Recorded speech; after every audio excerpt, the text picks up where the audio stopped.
mbokk yi salaamaaleykum ñi ma seetaan salaamaaleykum waa àddina bi kase nekk maa ngi laa jox sa wàccuwaay. vidéo bi ngeen di gis ni barka démb la woon ci manifestation bi amoon mooy ñi doon tiire bal réel ñu forbal yi dajale ka pour preuve. bal réel moom la gendarme yi doon tiire démb Ngor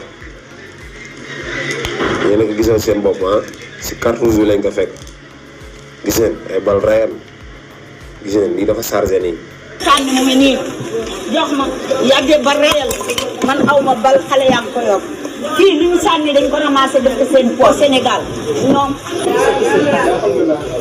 ce jour là toute la journée dañu kii d'avance di Ngor di ñu tiré ay bal di ñu bomba. li ma leen mën a wax rek lenn la mooy. képp ku nekk su ñun na jóg aar boppam na jóg aar boppam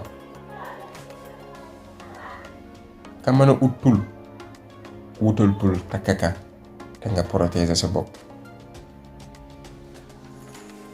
ndaxte ñu ngi si le dernier virage te ka nekk xam ne na daw mu ngi mittee si baa yeggee le dernier virage ka nekk na aar boppam ka nekk si ñun na aar boppam ka nekk si ñun na aar boppam ndaxte jamono biñ toll moo ko laaj. yal na jàmmi yàlla nekk si képp kaa xamante ne yaa ngi si yoonu njub jërë ngeen jëf.